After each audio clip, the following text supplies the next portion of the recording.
讲到呢，其实，在台湾现在线下，我们大家都认为啦，好啦，赖清德一直告诉我们康中保台，康中保台，那我们要赶紧把自己硬起来，对吧？结果现在呢，阿兵哥是不是要进到校园里面操课？你没有看错，是校园啊。原因是因为现在呢，我们的后备教召呢就要采现地报道、就地师训的方式，这个可能就比较有真实感。结果他找了哪里？他找了政大。后来呢，他们讲法是说，考量防卫作战的需求啊，什么意思呢？就是城镇战啦。他其实有特别提到啦，在这个地方呢，可能会有城镇战的防卫啊，考量地形等等因素，所以选了一个政大。其实不是只有政大而已哦，还包括了台大校园旁边那个水营园区，就是宪兵的后备，以及沪江高中啦、大成高中等等。好，在附近呢，说有别于过去是在淡水河防务为主，现在好像换到景美这边来了。首先，我想要请教一下委员，你怎么样来看？原因是因为他们这次的教召时程里面就有特别提到，他们会开始就是绕环山山道啦，然后这个路段的来回折返啊等等。那当然后面政大就是山嘛，只是大家万万没想到，国防部做一个教召，竟然是直接进到校园里头，这您认为？我是不赞成的。我认为校园就是一个安静的地方，你主要让老师们做研究，学生们上课，在一个平和安静的环境里面来教召，我来进行他每天该做的事。我认为你教召应该找一个营区，是不是？这个营区你在台北不可能找不到，台北市没有新北市你也找得到。如果没有，你就盖一个，好，你在营区里面才有踏实感嘛。而且你要进行很多的军事的训练，你在营区也比较能够做得到。那至于说我要去了解那个在那里，是因为要了解附近的地形，因为到时候乡战的时候城乡战的时候就要在这里面进行。我讲那个东西实在是，我觉得是我没有办法评论，因为有的东西很荒谬，我就是不想评论。那如果是这样的话，那你应该在营区好好上课，营区要有很完整的地图做出来说，你们教召了这些人，如果万一战争的时候，你们就要最近的地方，你们要防卫的地方大概就在这里。你们看这个图，我会带你们去看现场。你也不是到学校里面去啊。你要去看现场啊，那现场很简单嘛，你把车子调，军队多的是车子调去现场看一看。最重要的是你要上课，在军营里面上课，你可以做很多的讲解，包括你如果在那个地方要操练，你也可以做。你要了解新的武器的性能，你也在营区里面比较能够展示嘛。好，所以我真的我在讲，不管怎么样，校园就是一个学术研究的最神圣的地方。不要拿来当教召，不是因为我们认为教召不重要，也不是认为中华民国的安全不重要，而是很重要，所以你要找对地方去训练他们。是。好，来，其实我们又在讲这个城镇作战。那刚刚呢，委员讲了，真的是城镇作战的话，你地图拿出来嘛？那真的有什么的话，你在这一区，你在那一区，你可以这样子来做分配，这没有问题。但是你直接进到了学校里面，这个其实呢，就很多人其实是蛮持反对立场跟态度的。那我们也想问问，那教育部您同意吗？结果部长郑英耀今天告诉大家，真是让大家很惊讶，因为他说他真的不知道。来，请教委员。的确是他今天在这个立法院被问到，因为在前瞻计划的时候呢，就有非常多委员问到他这个问题，他是一脸茫然说他不知道。他是政大毕业，事实上他是政大教育系毕业，是我的学长啊。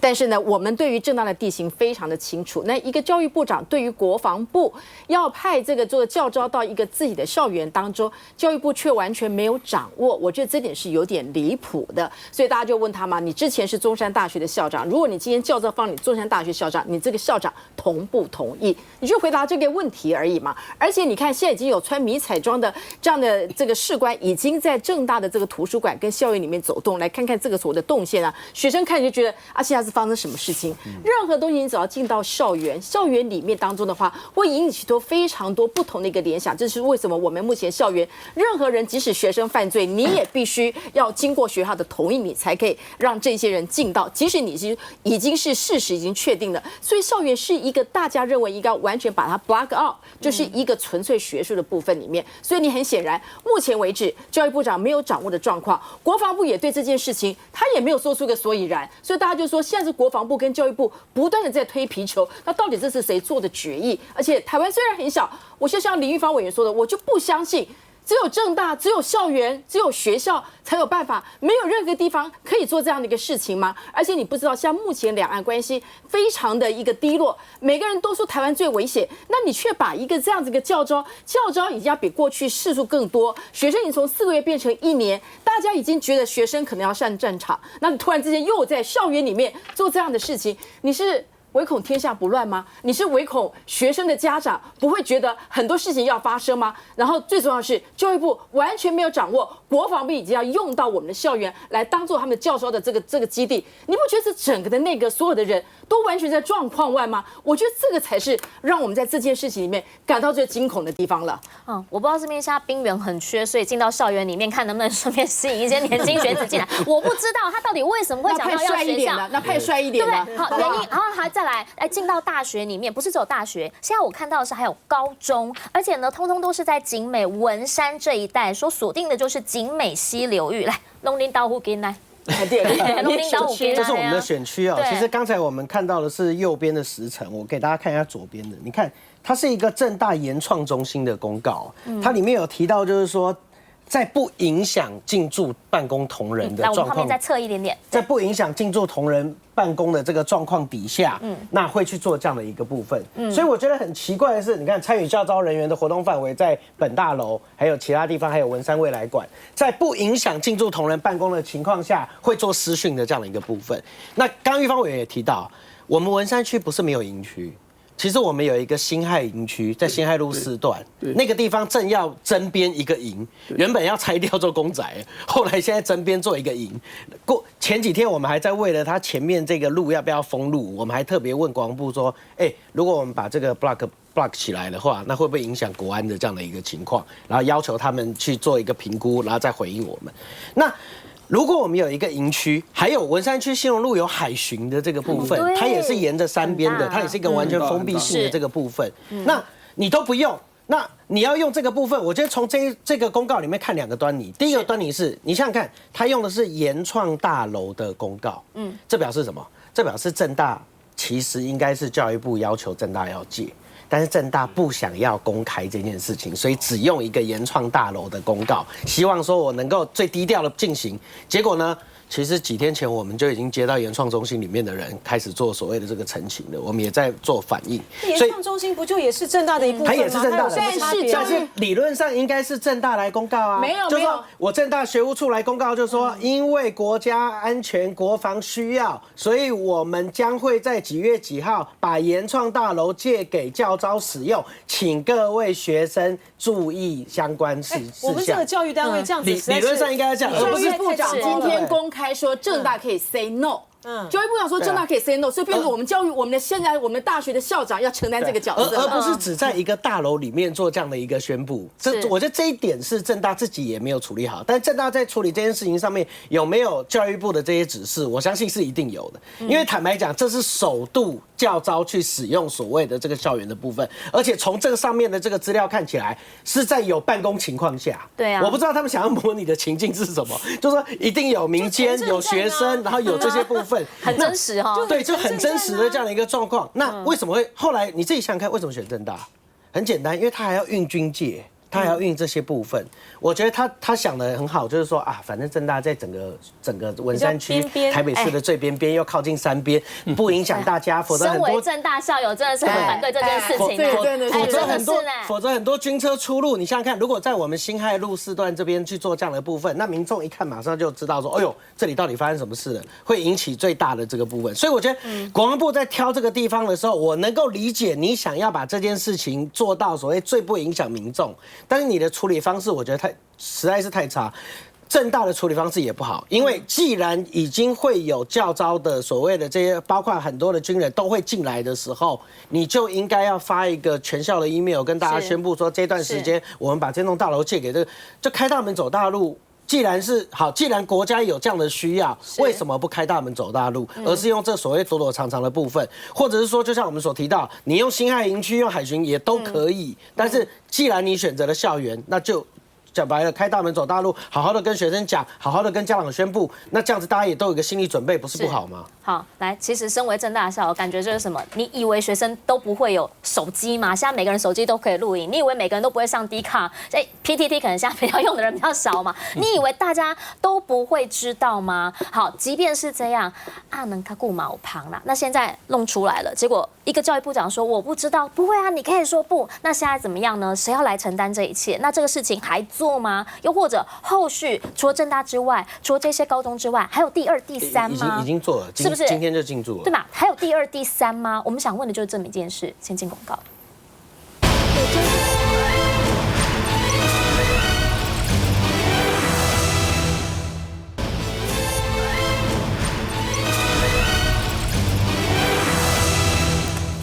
好，刚刚讲完了，说呢，现在的年轻人哈，譬如说呢，这个后辈要教招的时候，你就必须要真的实力去检验哈，去走那个政大后山，然后呢背行囊这样子。我跟你讲，接下来这个人可能大家要叫他学长，谁？陈其钰，因为据说他能攀登的是什么？是中级以上的高山。好了，现在人到底在哪里？现在传出他其实呢，当下在被问完话回到家之后，没有马上走。但是他很厉害，因为呢，他开始去了一个藏匿的地点之后，联络一下事情，然后把手机啊什么所有通讯设备留在那边，然后领金嘛一根照起啊。南检说现在是查证当中啦，他还不愿意承认，或者还不愿意证实他到底目前人在台湾，还是人早就已经在汤啊出去。但很多的说法都是他人应该已经往菲律宾去了，而且不是人去而已，钱也去了。好，今天呢，甚至周刊爆料，这个周刊真的很猛，我觉得每一次不管是什么案件，检方的消息他总是第一个知道，而且跟故事很像，连续剧很像。说认识了一位御姐，那这位御姐呢，帮他把他先前已经跟厂商这边拿到了，目前所知台面上上亿元都已经拿光光了，而且通通都把它汇到海外去了。而且这一位御姐呢，据说就是他当时离婚时候的一个重要的因素。为什么？好，原因是因为这一家就是这个御姐工作的地方，据说呢，其实也是陈其钰平常在跟这些绿能厂商谈事情的地方，甚至有人说在里面看到有在签一些文件、契约等等。那这个如果周刊都知道，检调会不知道吗？会完全什么都没有吗？来，请教乃金姐。这我先讲一下那个教招的事情哈，我觉得是非常好啊，让这个年轻人呢感觉到那种实感，就是说我们政权的选择其实就是决定国家未来的命运啊。在2022年9合1选举的时候，赵先生那时候说，票投民进党，青年上战场。然后2024年的时候说是战争与和平的选择，民进党就砰啊，这恐吓台湾人民。然后习近平呢，在旧金山跟拜登会晤的时候，他说2027、2035没有要攻打台湾的计划，都是你们美国在讲的。赖清德呢如获至宝，你看习近平都说没有要打，他多相信习近平啊！表示说两岸呢绝对没有战争的情况发生。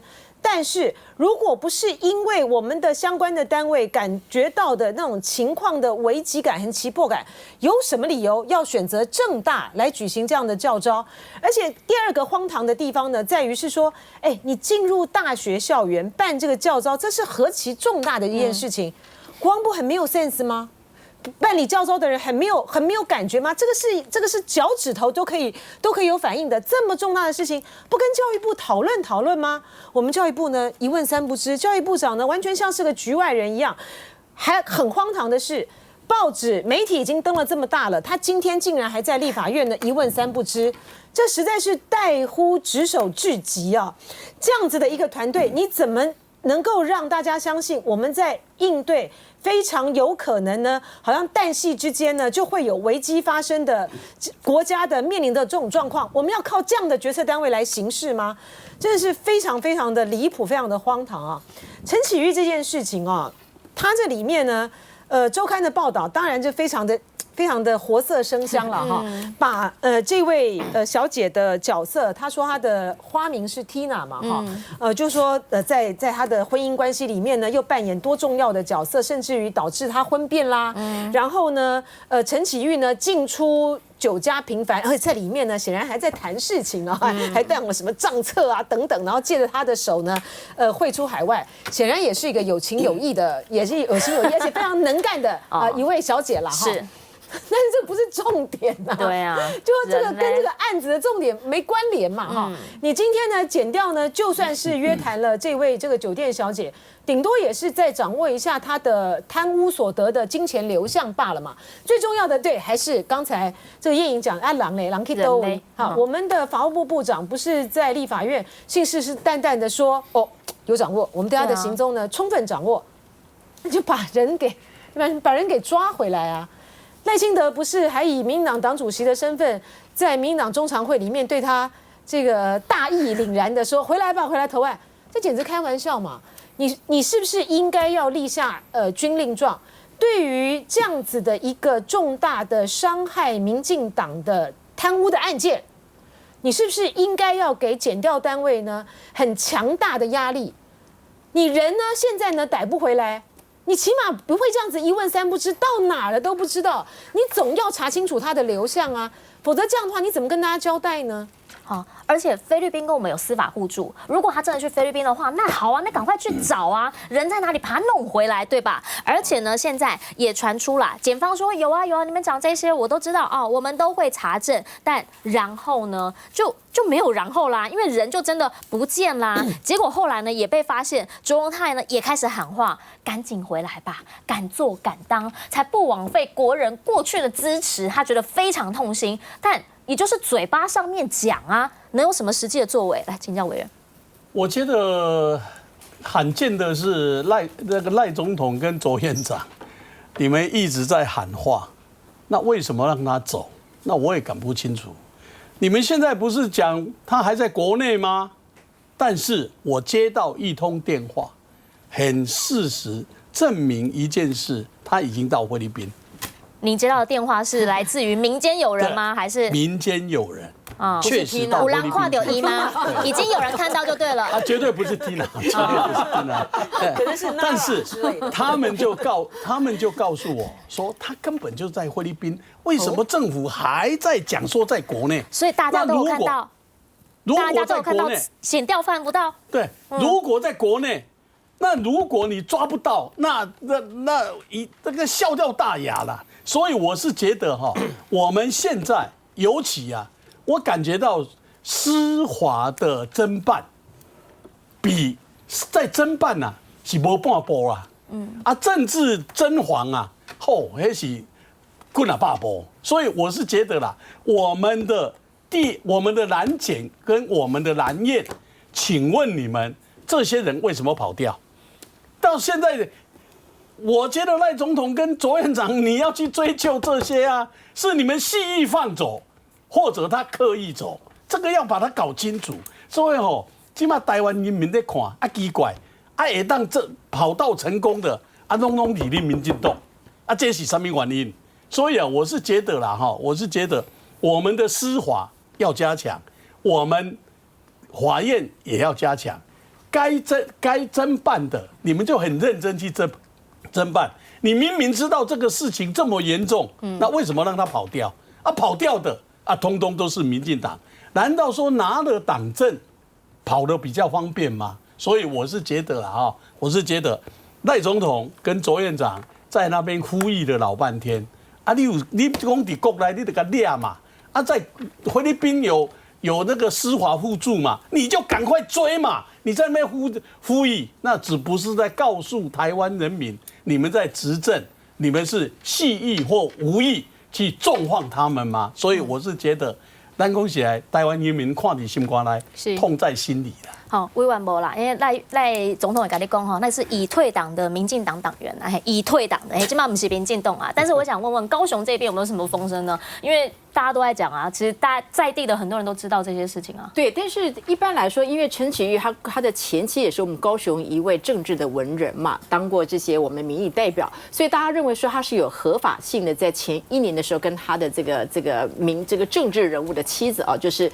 好像是假离婚的一个身份，但是今天做是一个 Tina 出来，那可能这个剧本又不太一样了所以说真离婚，对，所以到底是对以前我们以为是为了维护妻子的这个部分，然后对罪恶脱产啊，完全脱产，今天有他自己的妻子是喊承担冤，。我赔了爱情，赔了金钱，没错，赔了一切。对，发现突然有个 Tina，而且把她形容到这么又是能干，又是那个豪放义气，然后等等之类的，所以我就觉得说这个部分来说的话，可能有待理清。我只是有个感觉，还好陈启玉曾经是民进党的，如果这次发生在国民党身上，你就会知道这个8点档的这个所有这个8点档的连续剧，就是那些政论节目是如何讨论 Tina， 如何讨论这一位，然后把 Tina 还有过去之间的一些粉味的事情，恐怕就是连串的全部给你编织出来。可惜他就是民进党，让他们无从发挥起啊。但是我必须要说，陈启玉他要离开的这个部分，其实在地方早有耳闻，而且大家都已经锁定，他可能是在我们屏东跟高雄交界，因为那边有很多的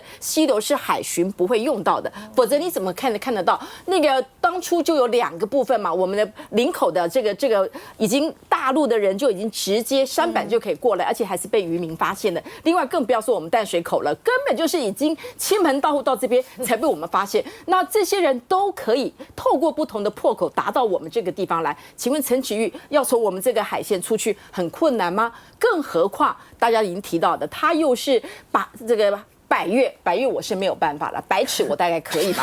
百越，然后呢又是一副过去大难不死2次，在很多危机的状况之下面，而且还可以善用这个部分。我只是很惊讶，那时候就已经有人信誓旦旦说，你把它放回去之后，他一定会有做出哪一些的串供逃亡。南检信誓旦旦，那时候还有人问到法务部长，因为10月29号时候有人问到法务部长，法务说一切都在掌握中，一切都在掌握中。那你看看这个人就这样逃出去了，而且还是从我们大家所预估可能会出去的这个港口。那我觉得这个对南检对于法部来说根本就是重重赏了一个巴掌，所以我只能说陈启玉逃得快，柯文哲、郑文灿也关得快。来，请张宏庭。我觉得一个最匪夷所思的部分就是，如果按照周刊的说法，陈启玉已经把他账户近1亿元的资金都提领出来了，这难道不构成紧急羁押跟紧急调查的理由吗？然后结果我们的南检做什么？无保请回，直接放他走。这个其实才是他逃掉的最重要的一个理由吧。所以我觉得在这里第一个地方司法单位出现了一个匪夷所思的状况。还有就是我觉得这个卓荣泰跟所谓的赖清德是最没有资格喊话叫陈启玉投案的。你知道为什么吗？因为最简单嘛，我们比对2个案子，我们比对台湾金联的任用案。台湾金联的任用案是吕正章的爸爸跟哥哥掏空公司，然后弃保潜逃。结果最后吕正章被聘董事长，陈启玉掏空台盐，无保潜逃了，对不对？你卓荣泰只差没有聘陈启玉的儿子去做台湾金联的董事长而已啊。所以你说按照民众在看这2个案子的时候，发现一样都是掏空，一样都是逃亡，结果你还敢把吕正章拿去聘做台湾金联的董事长，然后现在你面对陈启玉，你叫他说，哎，你赶快回来哦，要敢做敢当，那你怎么解释当初你为什么要聘吕正章去做董事长这个部分？这怎么说得过去？所以我觉得卓荣泰，然后包括赖清德，你要讲清楚说明白啊。你现在看起来就是对你以前的这些同仁，根本就是坦白讲就叫重放了。这也难怪过去大家在讨论，就是说，当赖清德在办郑文灿的时候，大家认为说你是在做政治斗争，还是真的要办？没有办法容忍所谓贪腐这件事情。是。那现在看到包括郑文灿，然后包括相关人等，包括聘吕正章这些事情，还有人觉得赖清德政府是真的在树摊查弊吗？还是只是在做政治斗争而已？就是政治斗争嘛，不然你怎么容忍得了吕正章这样的人去做所谓的台湾金联董事长？我觉得这个就是事实，就说明一切了。好，接下来呢，我们也要来看看到底政府会怎么样的办？好，原因是因为赖清德已经在这个就职典礼上面告诉我们，他现在一定要这个肃贪，然后一定要反黑、反诈骗，这个话都讲得很大、很漂亮。但是当这一些人跟你过往是有交接、有关系的时候，到底他的力道会打到多样的深？监察院要查，那真的吗？那这会查到什么样的程度？原因是因为现在的政府有太多事情，让我们觉得怎么会发生？等等回来要讲的是劳动署的这个轻生案，今天有最新进展。